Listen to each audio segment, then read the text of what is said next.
Oh, here you are. Great. I was waiting and waiting and waiting. You appeared here. What's a miracle? What's a miracle? Probably I should wait longer for the first time. You know, I'm joining the tour and then I am not patient, and then I turn, like, cancel it and then turn again. So probably I will be trying to wait for a longer time when I'm joining for the first time. Welcome everyone, welcome. It is exactly 9 p.m. in beautiful, marvelous Kyiv in invincible Ukraine. Welcome everyone. You are with Olga, and I am a virtual tour guide here in beautiful Ukraine. Please let me know if it's your first tour with me. Please let me know if you joined me from YouTube, because I am a former Hey-Go guide, and usually we have the community of the people which is formed there.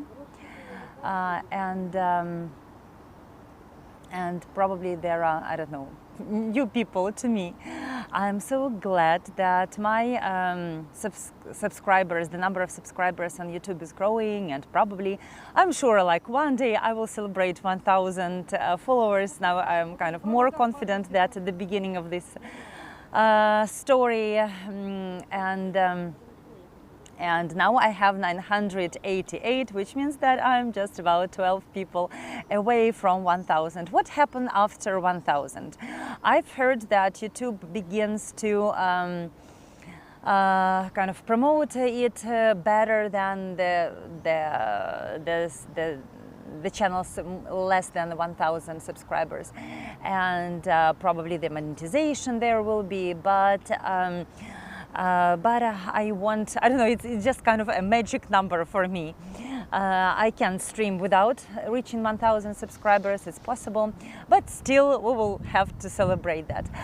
The question when I'm going to leave. I am leaving in Monday, so tomorrow is my last tour in Kyiv, and I am leaving in, like, on, what is it, Friday, Saturday, Sunday. On Sunday I am leaving for Prague.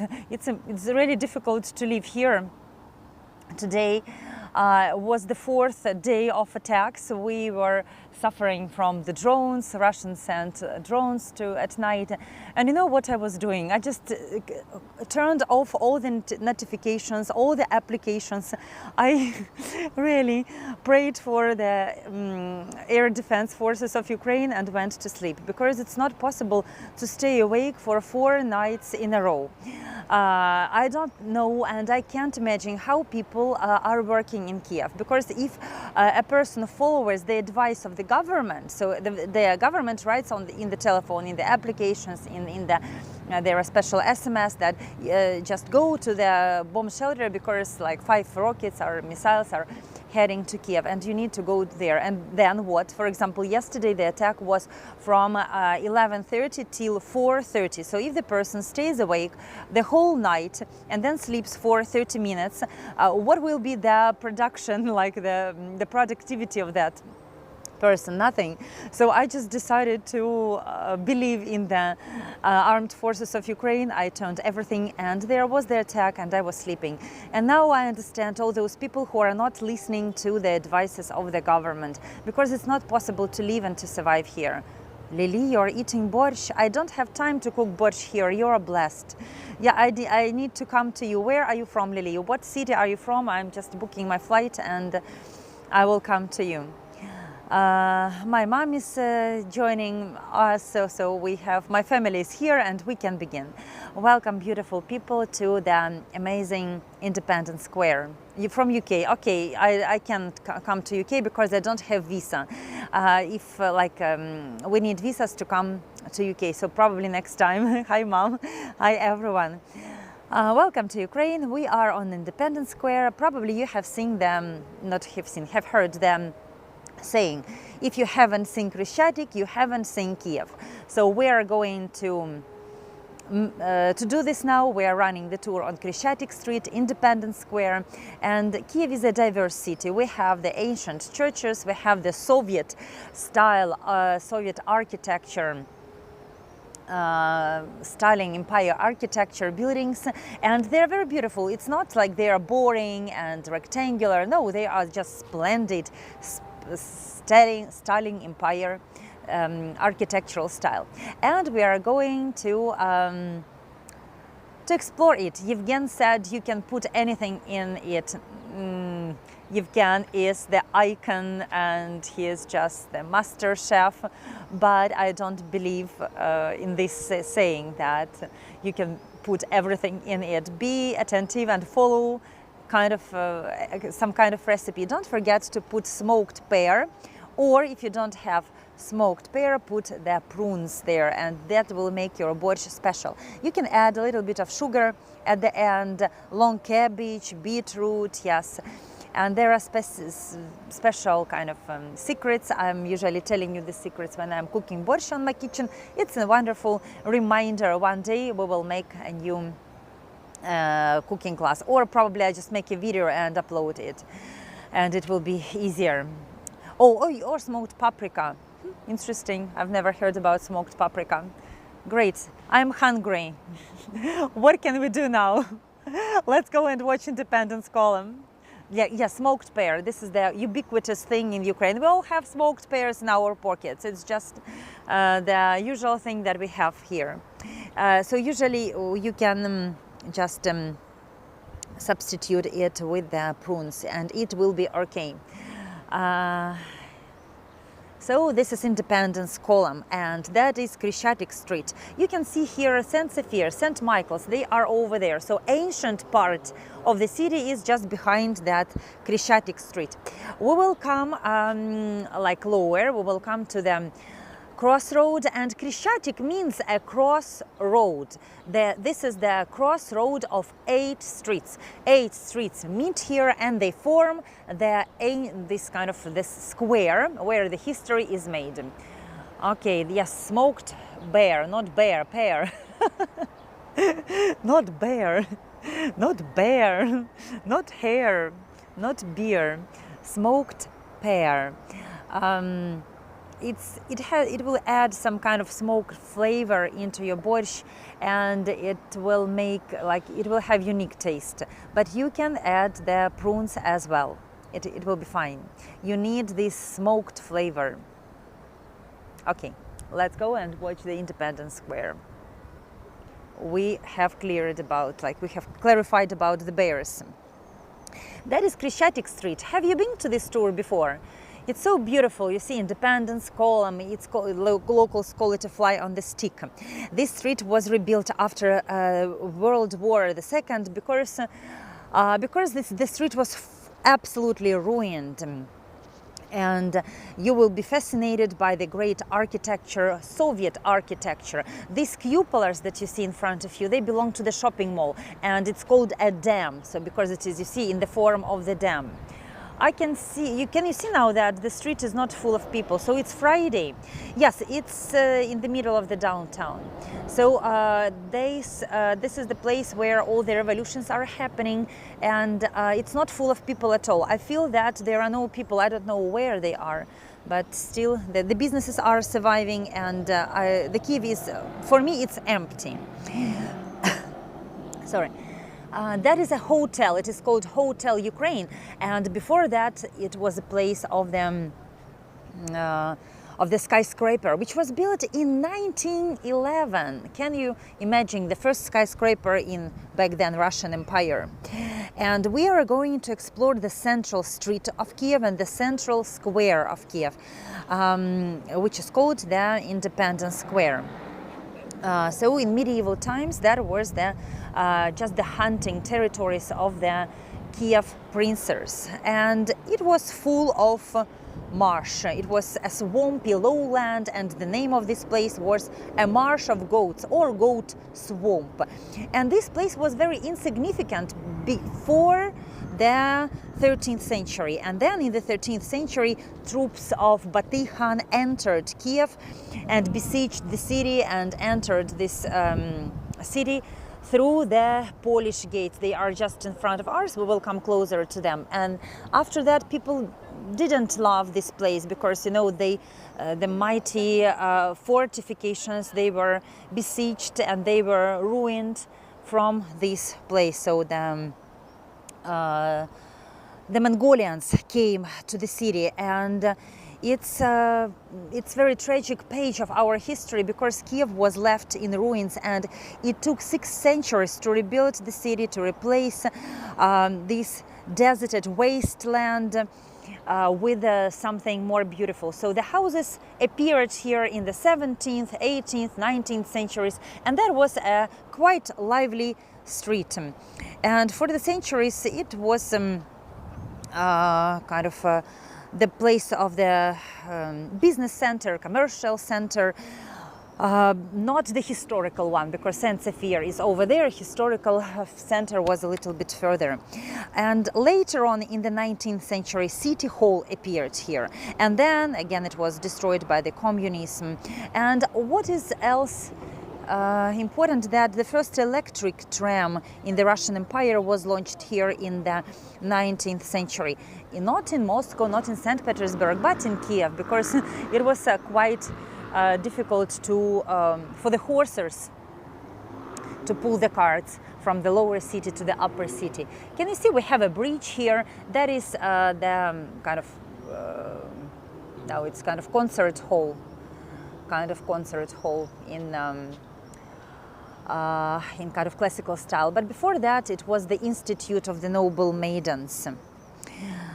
So that is the Independence Square, and this square was rebuilt from the scratch when the World War II happened, and such new buildings appeared here. I will come closer, you will see this is the post office, you see, with the columns, with the white columns, and that is the trade union house. So all the kind of houses here are in Soviet style. I will come now lower, like to the lower level, and you will see how long this is, like this building is. It's called the administration arc, I could say, because it is the longest building in Ukraine. So humoristic locals give the nicknames for the buildings and for the landmarks. And the first one is this one, a fly on the stick. It's a huge independence column. It's 62 meters high. There is a pendulum built inside. On the lower part it is built as the church, as the temple, you see, as the Baroque temple. And it was built here in 2001. And funny locals call it a fly on the stick, because the symbol of, it's kind of symbol of national, not revival, but from the heathen mythology. She's called Bereginya, which means a protector of the home and family, and she is holding a viburnum branch, a national symbol. Does it resemble a fly on the stick for you? How do you think? It's a beautiful column, a really beautiful column, and it's so just imposing standing on the square. And you know that people have always building columns in this kind of important places, and the columns, they were the symbols of power. They were connecting the sky and the land, and they were telling the people that this is the place where kind of the council should meet, or something important must happen. It's like the one in Sofia. St. Sophia Cathedral is very close, and let's have a look again on the square. So this column is actually a mixture of Empire style and Ukrainian Baroque style. Let's go further to see the square beneath. That is the Music Academy. You see that building with the columns, the Music Academy. And the Ginsburg skyscraper was standing right here. It was the tallest residential building in Kiev. It has 11 floors in 1911, and that was a miracle, because when people were arriving to go to St. Sophia Cathedral, they were pilgrims. They wanted to pray.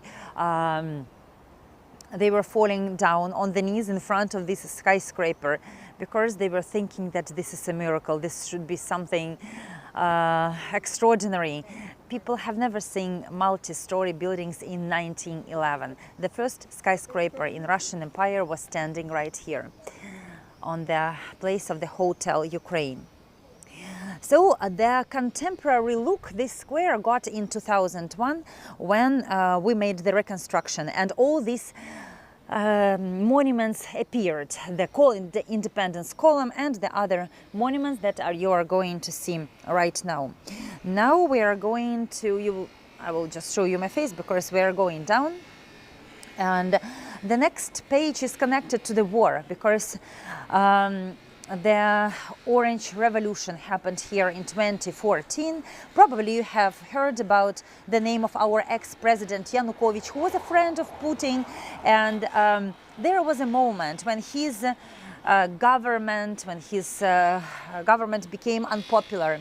He refused to sign the agreement with European Union, association agreement, and the students came here on the square, and then the kind of riots began. People went, millions of people came here, they were protesting. We wanted to move to Europe. This was the beginning of the war. Yanukovych fled to Russia, and now he is with Putin or helping him, but that date marked the beginning of what we have now. This date marked the beginning of the current war. It's funny now not funny, but you know, it's strange to walk here and to talk about this, because for 8 years the war remained kind of in the eastern parts. The war wasn't like spread like it is now, and now the whole country is involved, now the whole world is involved. Back then the war concentrated in Eastern Europe, and it's all began here because Yanukovych refused to sign the agreement with the European Union. Why? Because Putin forced him actually not to sign it. He wanted Ukraine to be a second Belarus, and Yanukovych ordered the police to kill people right here. So this is now called the Street of Heavenly 100, because these are the people who were protesting here, and they were killed in 2014 by order of Yanukovych. So that is how the war began. It was called Orange Revolution. So the people were protesting, and the authorities met the people, like these protesters, with more violence, and then the degree of violence was so high that it ended in mass shooting, and up to now you can see these blue and yellow and blue ribbons, which symbolize the hearts of the people who were fighting for our European way, European path, in the 2014. So here the street was like hundreds of people were left dead on this street. And Yanukovych, in fear of retaliation, just fled to Russia, and then he's still living there. So that was a very bloody scene on this street.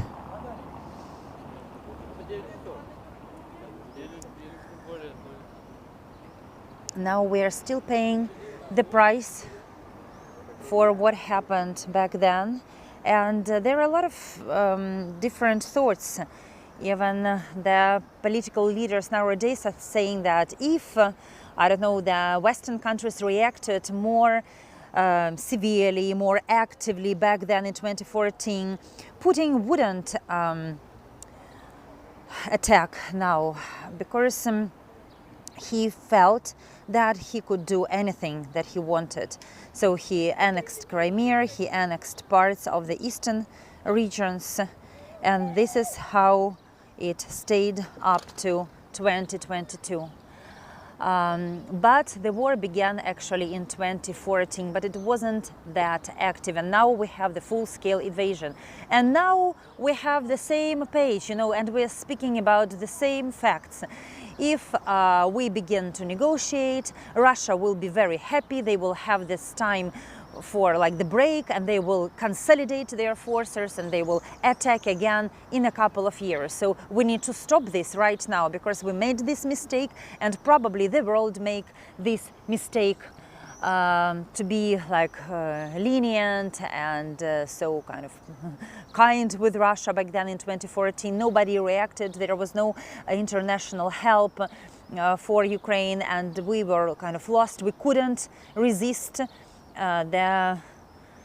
this occupation and annexation. And now everybody understands that there will be this will continue and continue and continue until Russia will understand that it's over. It's not the 18th century, and the lands shouldn't be taken in this way. And we are, Olga, which countries would you be able to relocate to? Like, I will go to Czech Republic, and that's all probably. You know, I can relocate, but that needs money and finances to stay and to live somewhere.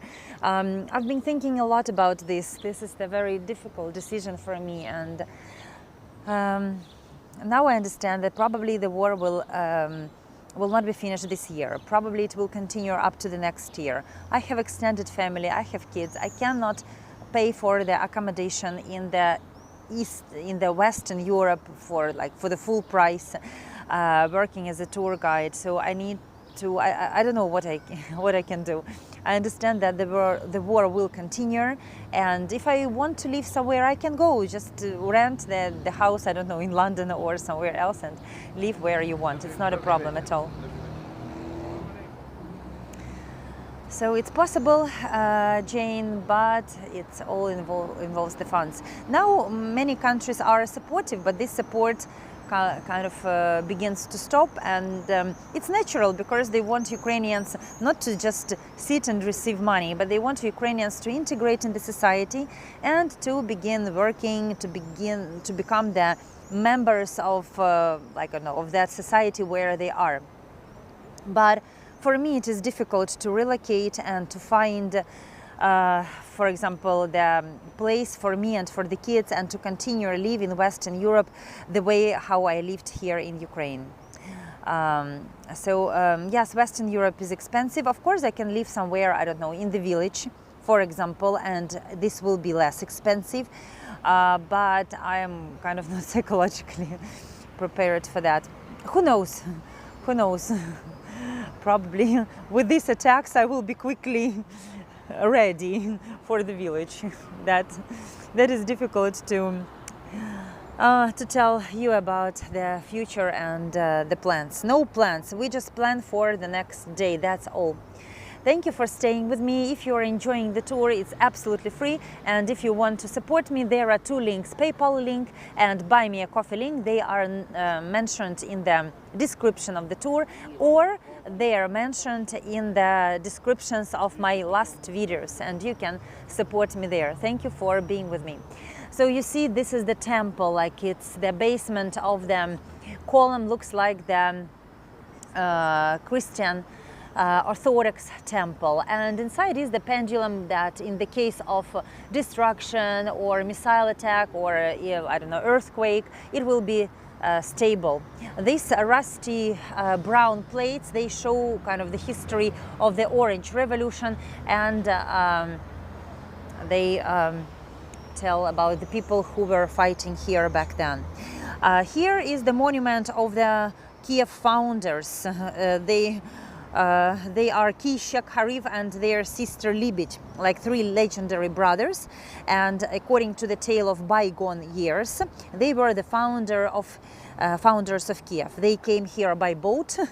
It's interesting, yes, to watch monuments like this covered under the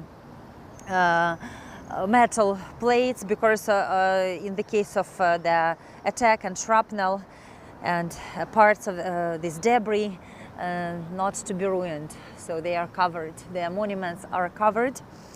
So these brothers came here by boat, and they fell in love with this land, and each of them established this settlement on different hills, and accordingly we have three different hills. Hill of Old Kiev Hill, Shekavitsa, Harivitsa, and these brothers began to live here, and they established Kyiv city in 482. This is an approximate date, so approximately we consider that Kyiv is 1,500 years old. Do you want to watch Banksy? So now I'm going to show you some street art which is made by the wonderful Banksy. Oh my gosh, someone drew a banana.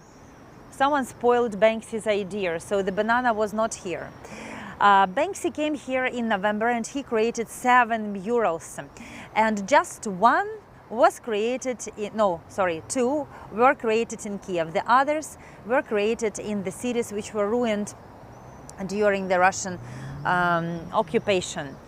So these hedgehogs, we call them hedgehogs, anti-tanks hedgehogs, they are decorated in the colors of Ukrainian embroidery shirts and in the colors of Ukrainian clothing. Barbara, tomorrow is the last tour. You don't have to keep an eye open, and tomorrow is the last tour and then I'm leaving. That's very, very simple. Please come tomorrow to say goodbye to me, and that's all.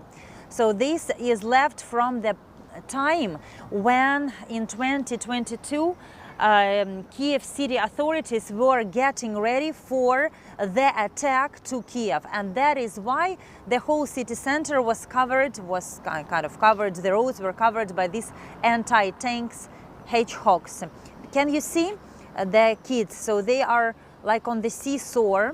The banana wasn't here. The banana is not the idea of Banksy, and Banksy wanted to draw attention to Ukraine and especially to the kids, because there is the generation of the kids that will never forget the war. There is the generation of the kids that will never forget that their parents were killed by Russia. There are the generation of the kids that will suffer from the very heavy psychological problems because they have seen their neighbors dead lying on the floor when they were trying to leave Irpin and Bucha, and there were many of children who, while they were staying in these occupied territories, suffered from a lot of war crimes like raping, like torturing, and like awful, miserable things that Russian soldiers can do to the kids. Banana doesn't mean anything to Ukraine, and I was filming here a video for myself 2 days ago. There wasn't a banana. It is fresh. Probably I can touch. I don't know why and who allowed to do this. So actually the Banksy work is a little bit changed. The colors, of course, represent the colors of Ukrainian flag, blue and yellow, but the banana doesn't have any common with Ukraine. Sorry, I don't know who decided. Let me show you the hedgehogs that are now here, but they were in the Maidan, in the Independence Square, in the early days of the war. Now we are going to use the underground passage, and I'm going to take you to the other side of the street, and I'm going to show you the residential buildings. But before, let me take you to this memorial. So now the hedgehogs are just waiting in case Russians begin to invade Kyiv again. Who knows?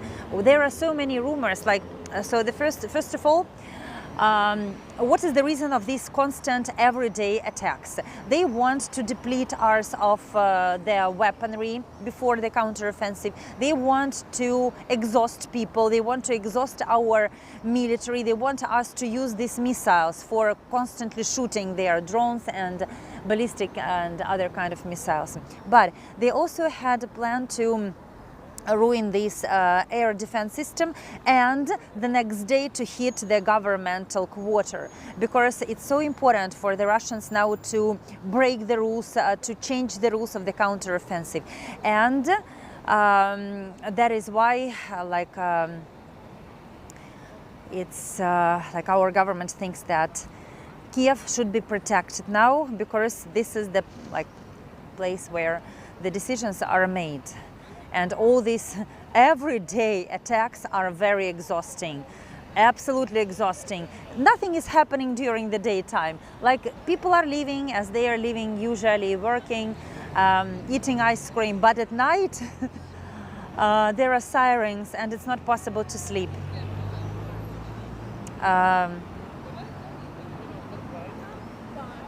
Thank you, Julia. I will plan something in Czech Republic. I really don't know what my plans are in Czech Republic because I have already shown you Charles Bridge and all the things in the central streets of Prague. So we will, I will not discover anything new. So there is just Charles Bridge and Prague Castle, and you know, the people don't create new landmarks every single day because they've been standing there for 600 years. They are very iconic one, and probably we will make some kind of iconic tour.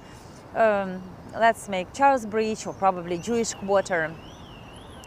Zelensky is getting a lot of support, and we need this support because this is our great chance to kick them out, and we need to get as much territory as we can.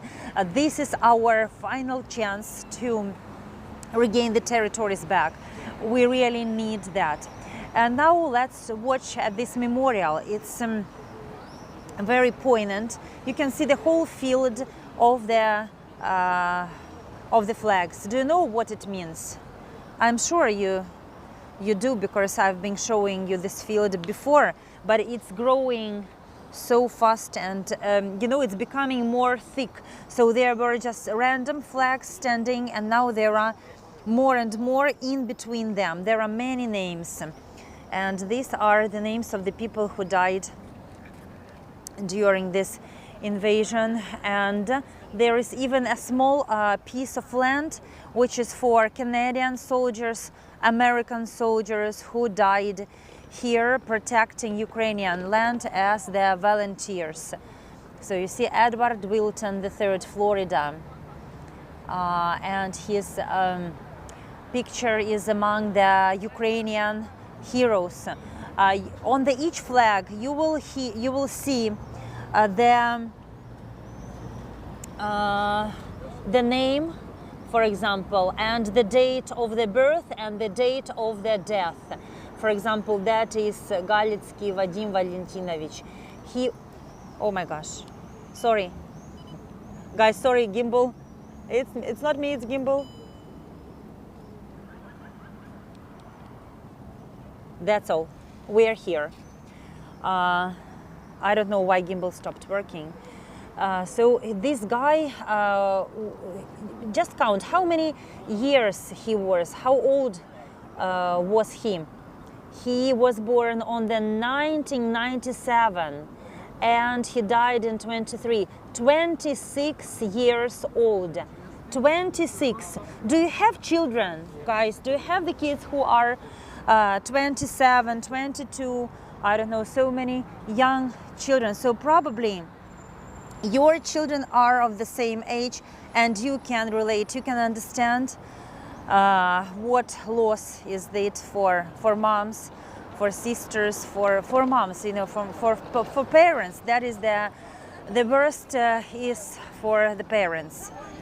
The worst is for the parents to come here, and sometimes I can see the people crying here because they come to put the flag and just to write the name of their son.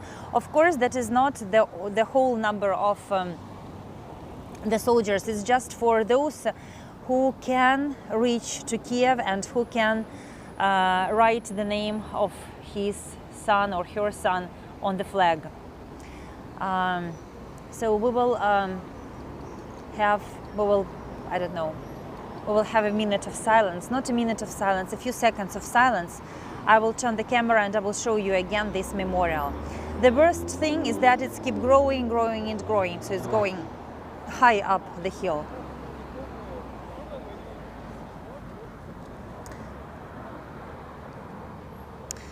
Thank you for joining me today, and thank you for leaving me tips, because this is what helps me now to survive, and your donations,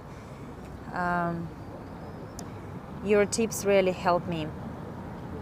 Thank you for coming.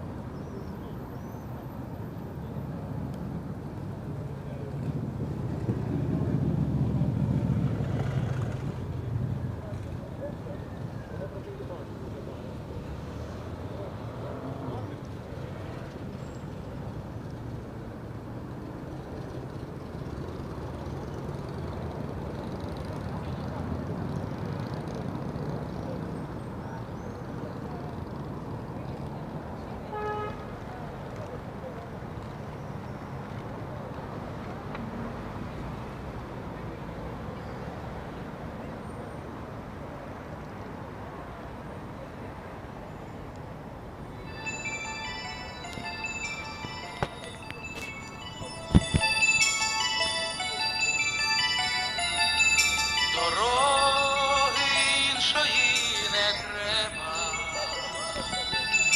поки зорить чумацький шлях. Я йду від тебе і до тебе, по золотих твоїх стежках.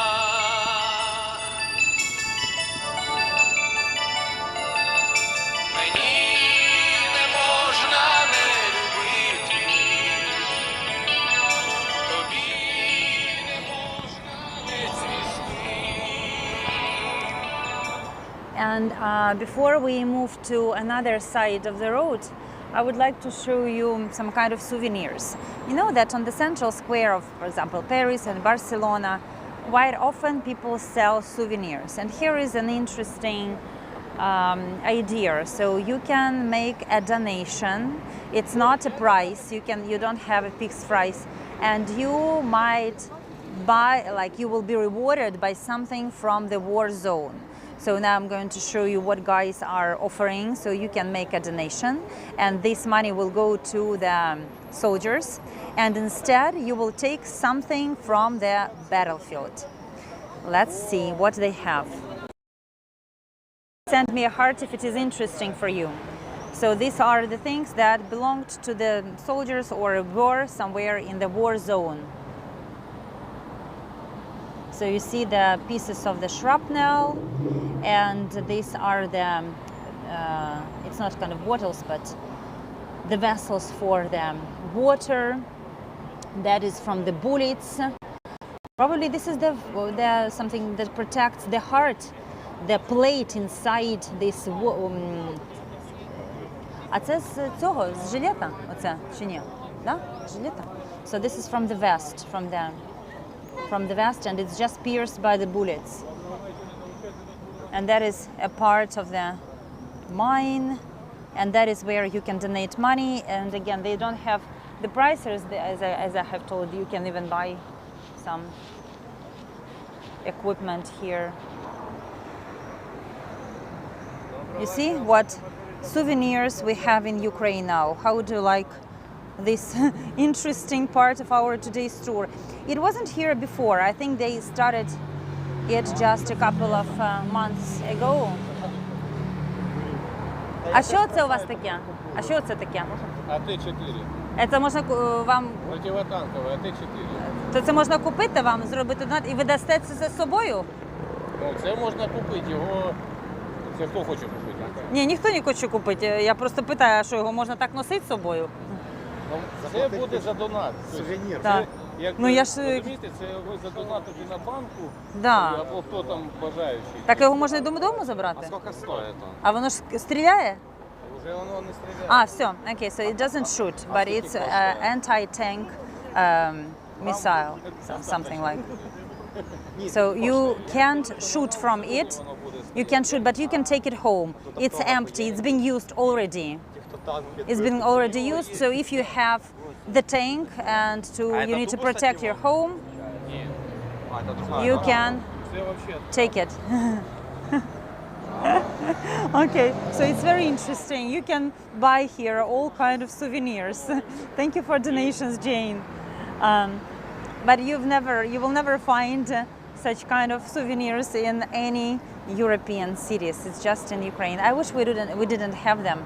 I wish we didn't have this field of blue and yellow flags, and I call them the blue and yellow price of our victory. So everything is blue and yellow, and that is the saddest place in the whole city. So in the whole city, this is the saddest place. The birds are there are telling, "I love you, Ukraine."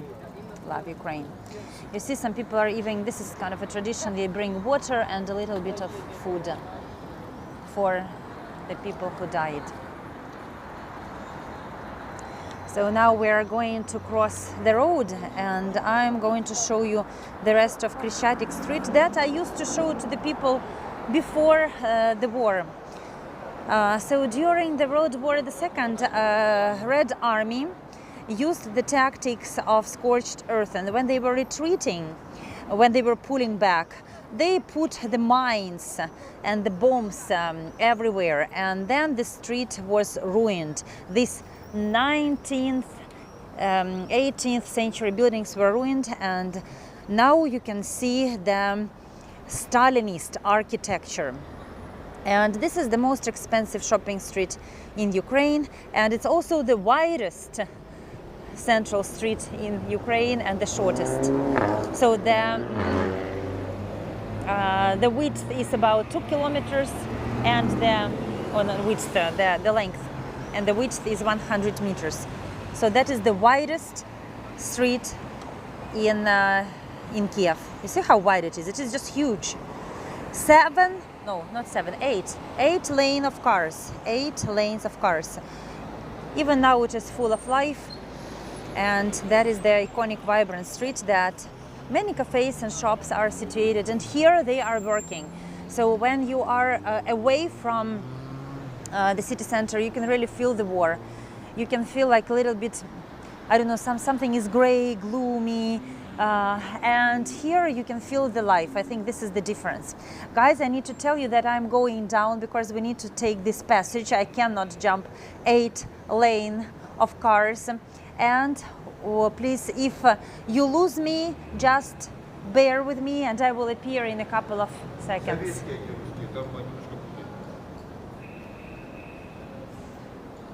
Are you here? Send me a heart. We are going down the passage, and in a few seconds I will just show you the other side of Khreshchatyk Street. We will be the mirror field at night. So I will finish the tour today at 8 and I will not make it longer. So let's go and discover more architectural wonders and some interesting spots. First of all, we have the 0 kilometer sign. That is a marble column standing in front of the central post office. And that is called the lollipop. No, Pat, okay, see you soon. See you soon. I'm not finishing. I will finish at 8. We have 15 minutes. Thank you, Julie. Thank you for brainstorming. This is very helpful, you know. So that is called a lollipop by our funny locals, and actually that is the 0 kilometer sign, from where you can see the, like at the bottom you can see the names of different cities, and there will be the how many kilometers are from Kiev to these cities. So if you have a blind date, you can meet with your blind date here and say, for example, you will be standing on Paris. And here is the Batman. Can you see on these Polish gates where I was telling you Khan Bati was entering through these gates in the 13th century. So this is the reconstruction of the gates, of course, it's not the authentic gates. And on top of this gate is the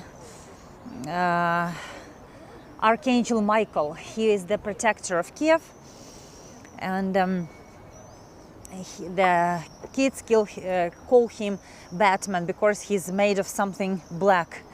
But he is a defender of faith, the fighter against all evil, and the patron saint of Kiev.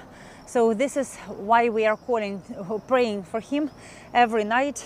If we don't want to go to the bomb shelter, we can pray for Archangel Michael and for our armed forces of Ukraine. And you see he is depicted with the flaming sword, flaming wings, and he has got kind of a philosophy of Kiev as the peace-loving city which is protecting itself. So that is why it's a protector, but also a fighter. I think this is also the Archangel of Paris. I think, yes, you know, Glenda, I was in Paris and I remember that Archangel Michael is also a patron saint of Paris, absolutely. It's a good coincidence. Ghost stories in Prague. I have two I have already two kind of parts of the ghost stories in Prague. Probably we can do the third one. Okay, and now I'm going to show you the symbol of Kyiv. It will be something very beautiful.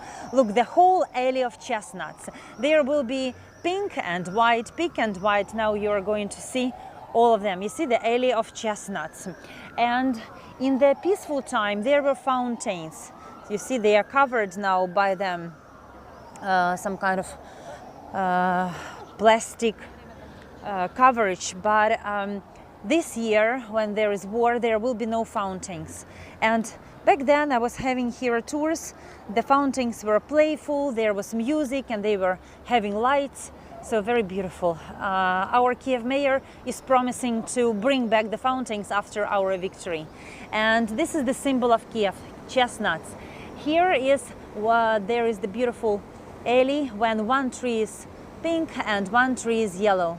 Please send me a heart. I need to know that you love this place. It's really capturing the spirit of Kiev. It's the shortest and the widest of European main streets, and it's also the main streets which has a lot of beautiful blooming chestnut trees. The best time to visit it is the first half of May. It's quite busy and everything happens here. So in 1941 the Soviets ruined it, and now we're going to describe what was rebuilt after that. So now we understand that these tactics of scorched earth didn't change. Now I have seen on CNN and Deutsche Welle and other European news channels the journalists were comparing Bakhmut as it was a year ago and tactics of scorched earth, when the Russians cannot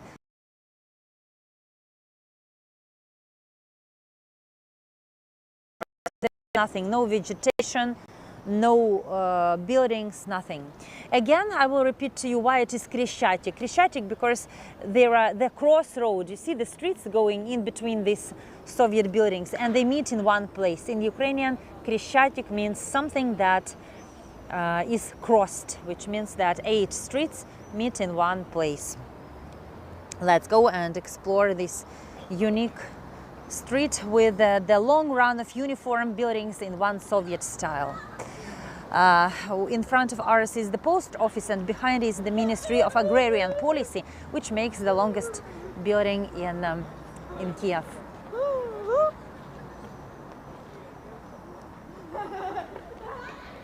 So this is how Kiev you are breaking up.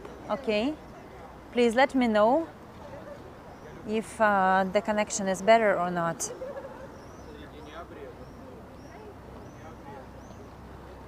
The side of the road where I'm walking is for administrative buildings, and the opposite is for people, so nobody lives on the side where I'm walking now. Guys, please let me know if you can hear me. I hear, okay, not great. Okay, it's better, so we are good. This is there are governmental buildings, and sometimes they are blocking the internet connection. I know that from the parade, from this kind of Independence Day.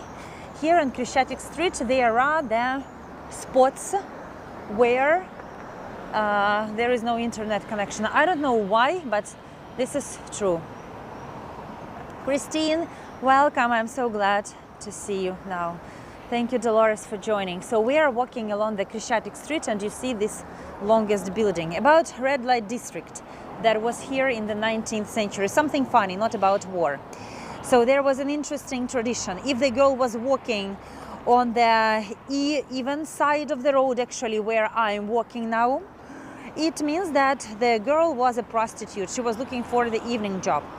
And that was the rule that kind of just the Kyiv citizens knew. So the girl who came here for, I don't know, for holidays, they were very surprised is if they were walking along this side of the street, and gentlemen would come to them and offer to spend the night. And that side of the road, that side of the street, was the safe one. So it's how the local citizens decided to split the road into two parts. It's a special place during the war and without war, because you see at day and at night you can enjoy the beautiful architecture, you can sit in the cafe, and you can escape from this war news. And this part of the city make Kiev as a special city. Oh, you know what I'm going to show you now? I'm going to show you Putin in Hague court. It's something funny, but it will be closer to the end of our today's tour, closer to the city administration.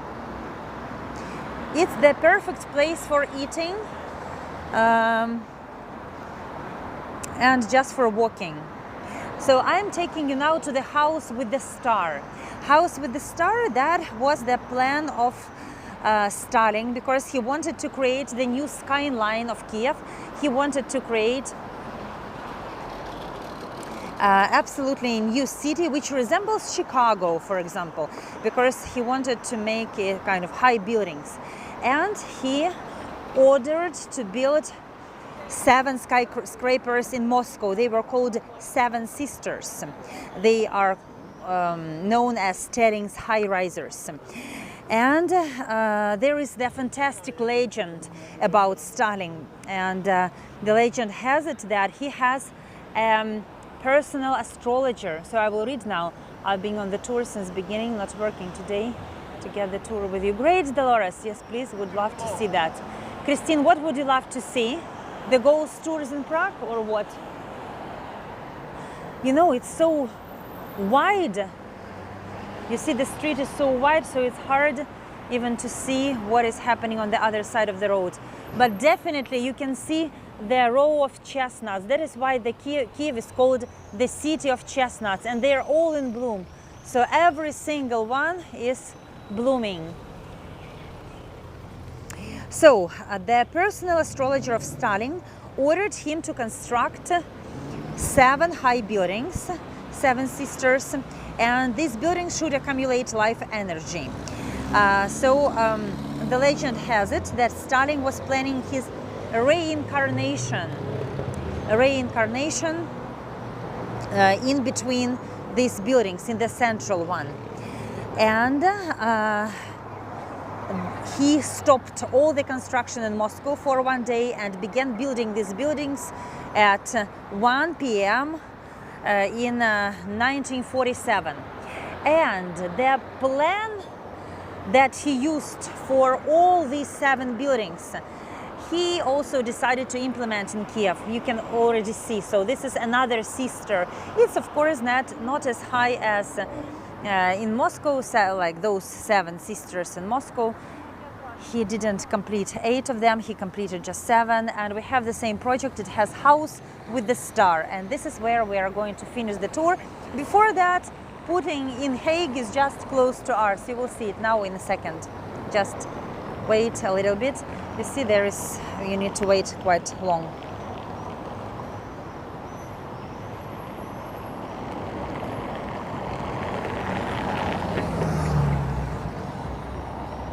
We're standing here waiting for the green light. You're very patient. Don't go away. Обичайно можна прошу потримати тут? Ага, дякую. Зніму цю штуку, вона мені дасть. Дякую. Okay. Let's go, guys. I'm going to show you Putin in Hague. So we are coming closer to the Kiev City Hall. That is the place where Vitaly Klitschko is working. Another gorgeous chestnut tree. Okay, I promised to you Stalinist Empire architecture. You see, it's beautiful. It even has decorations. And he also ordered to bring here marble, oh, not marble, granite, pink granite. So all the buildings are made of this pink granite.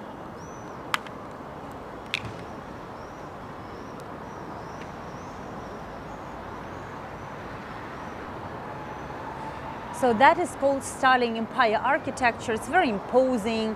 It's sometimes a little bit gray, you see, but very, very big. It kind of suffocating. It influences your psycho. You feel smaller in such surroundings.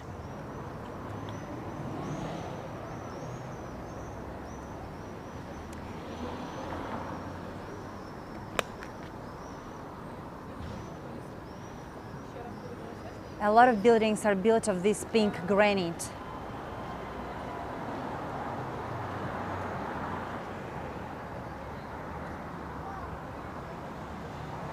Thank you for staying with me and for waiting until we reach Putin in Hague. This is the kind of, it's not a street art, but these photo zones, they allow Ukrainians to fight and not to be pessimistic, because many people lost their sons or husbands, and they need some kind of hope that Putin will be punished for that.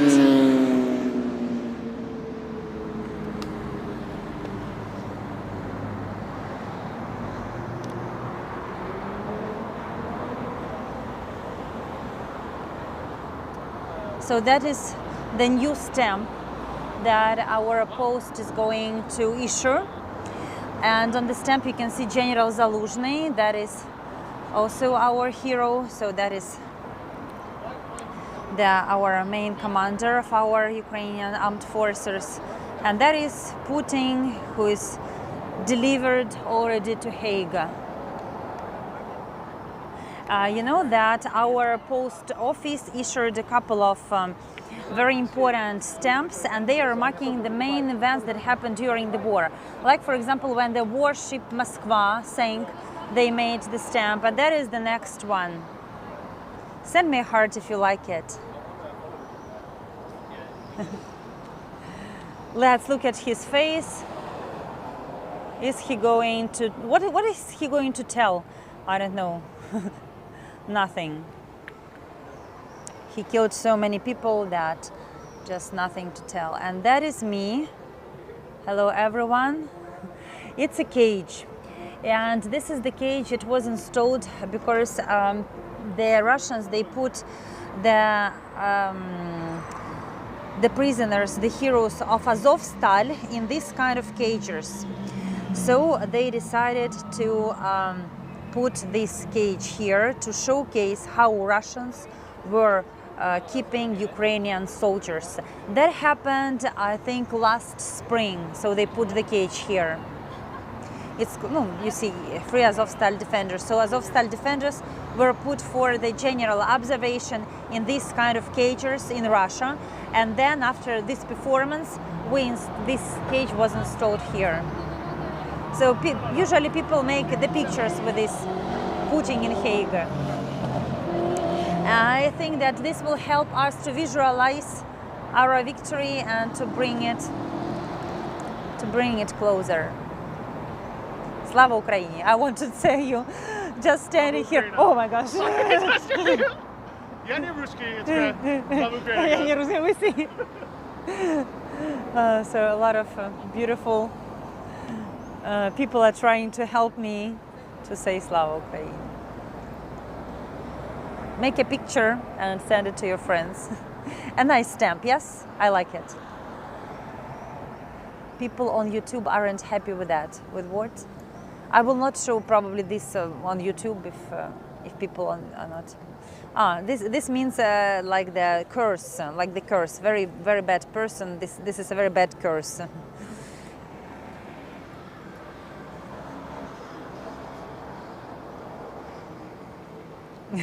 It's a Ukrainian curse, you know. That is Azovstal Free Mariupol defenders. Many of them are still in the Russian captivity. I mean, the the defenders of Mariupol, they are still in captivity. Curse, Putin is a curse, yes, but I mean that like it's a cursed word, like the bad word in Ukrainian.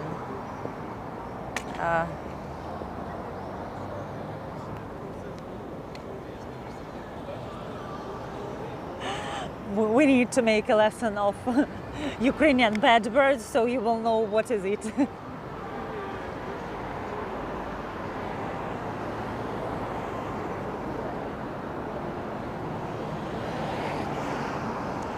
And we are coming to the house with the star. That was built after the war, and back then many famous writers, cosmonauts, politicians and engineers lived here, so there was a prestigious house. And now many people, rich people, live there. But you see, it's very loud, kind of noisy here, and still it's a prestigious place because it's in the center of Khreshchatyk Street. There is a star on it. You see the star, which is colored in blue and yellow colors, and some crazy teenagers try to conquer the top of this building. That is very dangerous. But on YouTube, you can find like the different ways how you can climb the star on this house with the star. But if you are coming to Kiev, don't climb the star, just call me and I will show you the way, not to the star, but we can come like to the last portico, to the last balcony of that house if you want to see it. My business name is marvelous.kyiv, and you know that I'm waiting for all of you after our victory. So probably we will say goodbye here. I will run to Babin Yar very quickly to make that night video of the Miro field, and then I will meet you, all of you, tomorrow for my last tour in Kiev. So that is a house with a star, I could say the most representative building of the Stalinist Empire architecture here. And the beautiful blooming chestnut trees. So tomorrow will be the last tour in Kiev, and then I haven't planned more, probably in Prague something.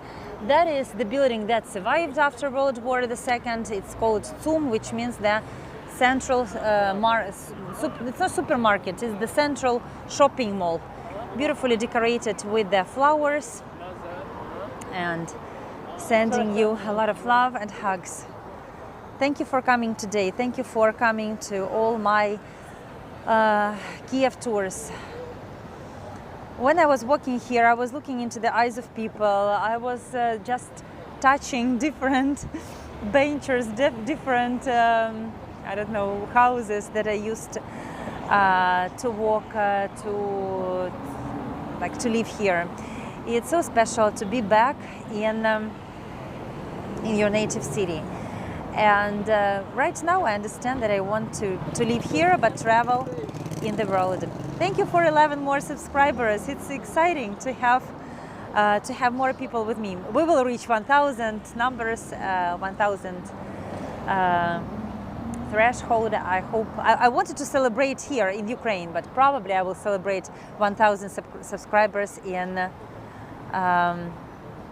It's already 1,000. Really? I will check. Almost. Okay. I have a chance. Tomorrow I have the last tour. Bring someone, bring your friend, and we will have 1,000. Thank you. Thank you so much for being with me, for all your donations and for all your help. This is the city where you can feel the war and you can feel the courage. Hopes to see you today on my last tour. It will be a little bit late, but it's okay. I will have the lantern, and I will show you best of the best. See you tomorrow. Bye. Hugs.